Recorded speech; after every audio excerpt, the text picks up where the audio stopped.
우리 몸의 지지대이자 제2의 심장이라고도 불리는 발. 이 발 관리는 건강을 위해서 중요한 부분이지만 아무래도 또 소홀하기 마련인데요. 예, 발에 나타날 수 있는 질환과 자가 진단법, 또 건강하게 발을 관리하는 법에 대해서 한림대 강남성심병원 노용균 가정의학과 교수와 함께 이야기해 보겠습니다.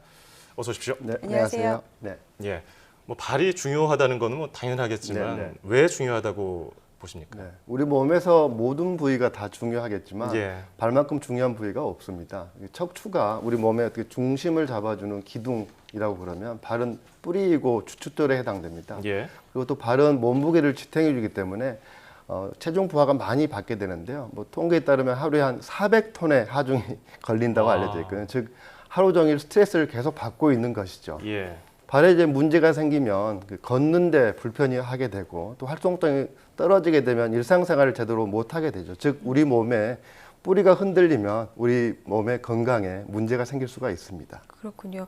좀 오래 서 있는 분들일수록 네. 더 많이 아프실 것 네, 같은데요. 그럴 수도 있죠. 네, 혈액순환이 잘 안 되거나 다리가 아플 때 발을 올리고 자라는 그런 네. 권장을 받기도 하거든요. 네. 어떤 이유 때문인 건가요? 보통 우리가 하루 종일 뭐 움직이거나 걷는다고 쉽게 발이 붓거나 뭐 또 이러지는 않습니다. 예. 그렇지만 혈액순환에 문제가 있거나 여러 원인으로 다리나 발로 혈액이나 체액이 몰리게 되면 붓게 되는데요. 이유는 이제 간단하게 생각하면 무거운 것은 아래로 이렇게 이동을 하는 거지 않습니까? 그러다 보니까 발로 혈액이 이제 붓게 되는데요.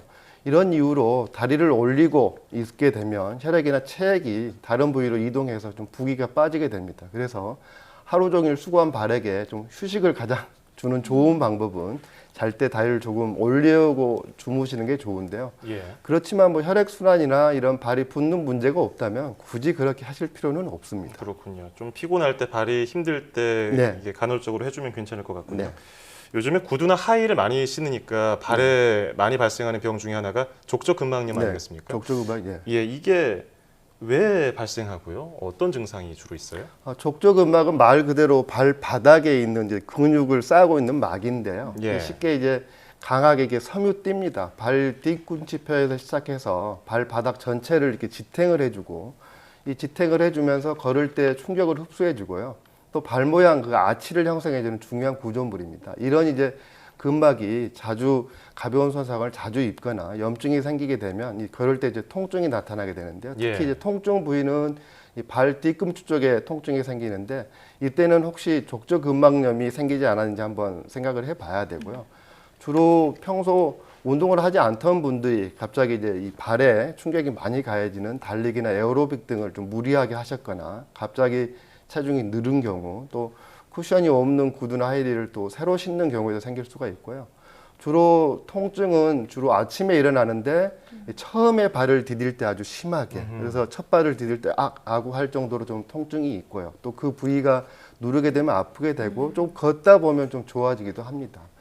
치료는 아무래도 원인이 이제 불편한 신발이라고 그러면 신발을 바꿔주고요. 이 발 스트레칭을 하면 굉장히 많이 좋아지는데 이 족저근막하고 아킬레스건을 좀 효과적으로 스트레치를 통해서 늘려주는 거거든요. 간단한 방법은 무릎 위에 이제 아픈 발을 올리고 그 발을 좀 그 엄지 발가락 쪽으로 이렇게 잡아서 이렇게 스트레칭을 해주게 되면 예. 훨씬 그게 이 그 근막이 좀 늘어나면서 효과가 좋고요. 만약에 통증이 지속된다고 그러면 진통소염제를 복용을 하게 되고 또 이게 이제 발 뒤꿈치 쪽에 문제가 있기 때문에 힐컵이라고 그래서 이게 뒤꿈치에 좀 이런 충격 흡수제를 신발에 넣어두면 도움이 되기도 합니다. 저희가 소위 말해서 쥐났다고 했었을 때 하는 그렇게 예, 이제 스트레칭 그런 이제 발을 쥐났을 때는 예. 주로 이제 주물러 주는데 주로 이제 이 발바닥을 좀 이렇게 스트레칭을 해주면 그 염증이 있거나 손상된 좀 근막이 이렇게 확장되면서 굉장히 좀 도움이 되기도 합니다. 그렇군요. 네.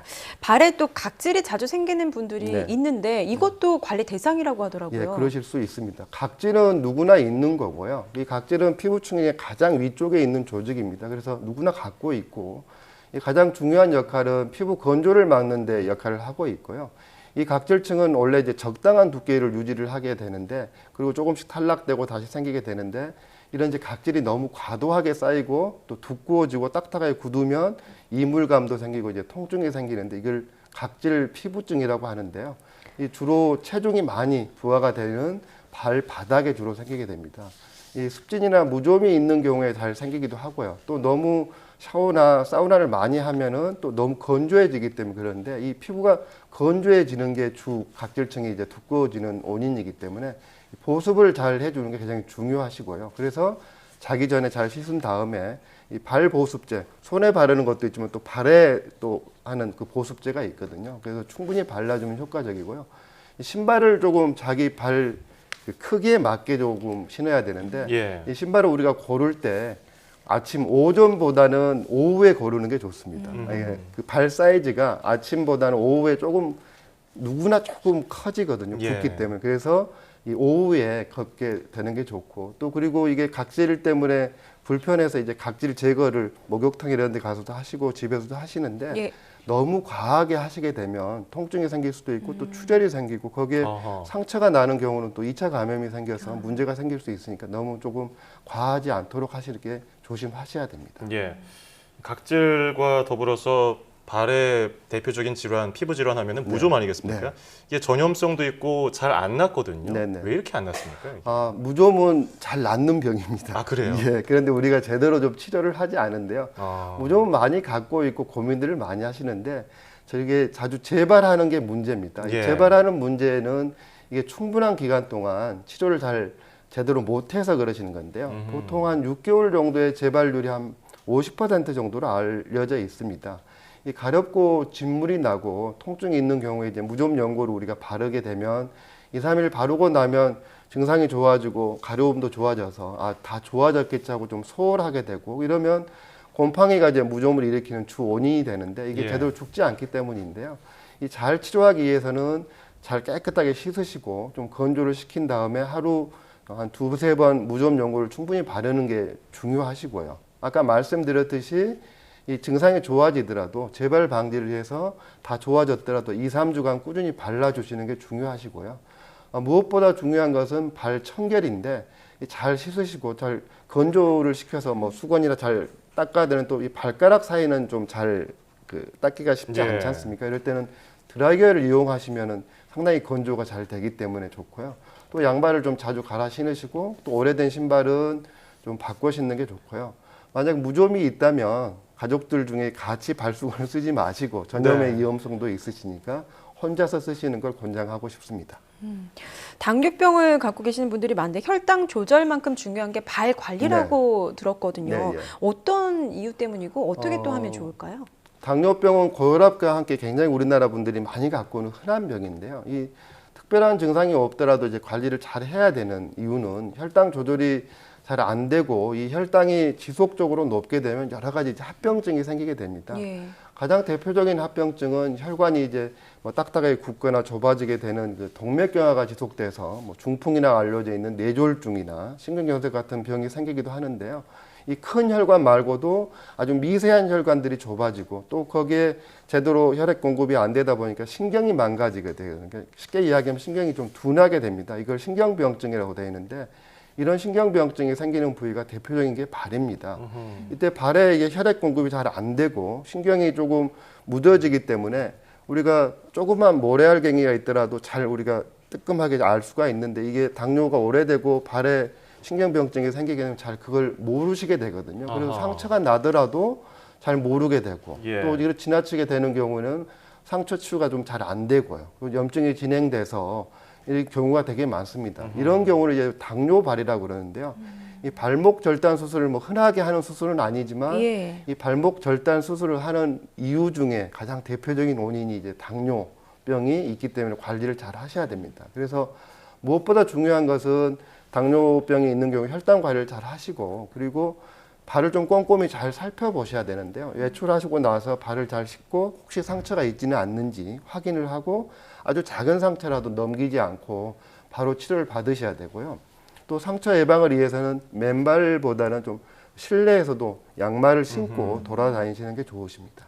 발이 생각보다 여러 질환하고 연관이 돼 있네요. 네. 건강한 발이 중요할 텐데 발관리법 정리를 한번 해볼까요? 여러 가지 네. 말씀해 이런 주셨지만. 금방 말씀드렸던 이런 이제 질환도 있겠지만 가장 중요한 거 우리가 맨발로 아마 예전에는 맨발로 다녔을 때 이런 병들이 많이 없었을 건데 우리가 이제 신발을 신으면서 생기는 건데요. 예. 가장 적절한 신발을 신는 게 가장 좋습니다. 그래서 너무 꼭 맞거나 끼지 않고 특히 또 앞부분이 좀 뾰족하거나 이제 끼는 신발은 피하시는 게 좋고요.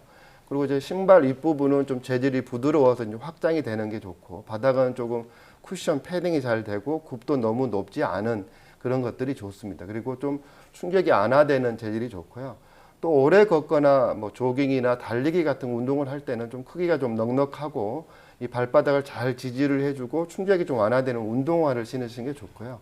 또 너무 한 가지 신발만 오래 신다 보면 또 그 위생상에도 문제가 되니까 한 두 컬레나 세 컬레를 가지고 좀 번갈아 신으시고 발 위생 또 발 건강에 굉장히 도움이 되고 무좀이 있는 경우에도 이렇게 신발을 갈아 신으면 상당히 도움이 되실 수 있으십니다. 예, 우리 몸의 뿌리이자 주춧돌이라 할 수 있는 발, 정말로 소홀하기가 쉽고 닦고 예. 발 닦고도 네. 그렇게 뭐 유심히 잘 안 받는데 네. 오늘부터 좀 더 세밀하게 관리해야겠다는 생각이 들었습니다.